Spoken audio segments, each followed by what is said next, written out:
అందరికీ నమస్తే అండి. అరణ్యవేట్ the rate of YouTube channel స్వాగతం. నేను మీ కేఎస్వర ప్రసాద్.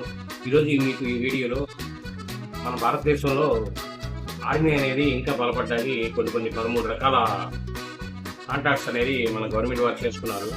అవి ఏమిటి అనేది మనం చూద్దాం. పూర్వ చర్యలను ఎదుర్కోవడంలో ఆర్మీని బలోపేతం చేయడానికి భారత డిఫెన్స్ మినిస్ట్రీ కొత్తగా 13 కాంట్రాక్టులను ఆమోదం తెలిపింది.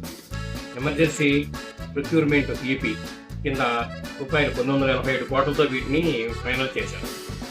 లో level lightweight radars, short range air defence systems, launchers, missiles, drones,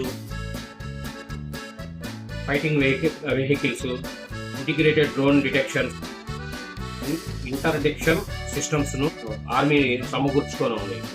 ఈ అమౌంట్తో మనకి ఆర్మీ అనేది ఇంకా మరింత బలోపేతం కావాల్సి అవకాశం ఉందండి. ఎందుకంటే టెక్నాలజీ అనేది మారుతుంది కాబట్టి మనకి ఎంతో మన ఆర్మీ వ్యవస్థ ఇంకా పటిష్టమయ్యి మన భవిష్యత్తుకు, మన దేశ భవిష్యత్తుకు వారు ఎంతో అండగా నిలవాలని మనస్ఫూర్తిగా మనం కోరుకుంటూ ఈ వీడియో మీరు చూసినందుకు ధన్యవాదాలు. మీరు మరిన్ని వీడియోలు చేయడం కోసం లైక్ చేయండి, షేర్ చేయండి, తప్పకుండా సబ్స్క్రైబ్ చేసుకోండి. Thank you.